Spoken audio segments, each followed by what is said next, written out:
خويا معي شغلات ما كنجمع حتى درهم، اش تنصحني؟ انا قلت لك بغا نمشي من هنا تردك نهار. اليوم جيت باش نهضر لك على الحاجه اللي ضروري خاص تكون عندك قبل ما تبدا تستثمر، وهي ليجين فينونسيير. انا ايوب بيهات الفونداتور ديال انفستير سون فونتيير استثمر بلا حدود، واللي كتوبيري خمسه ديال لي مارشي ايموبيلي. ليجين فينونسيير عندها خمسه ديال الركائز.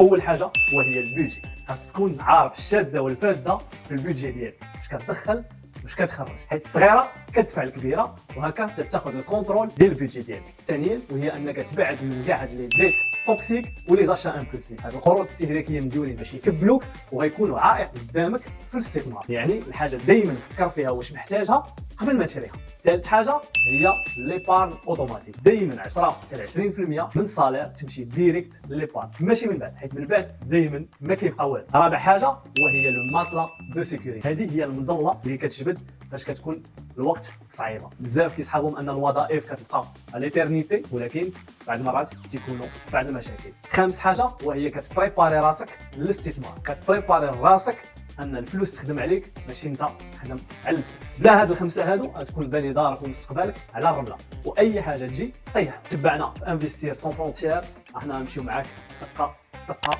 وخليك على القرص.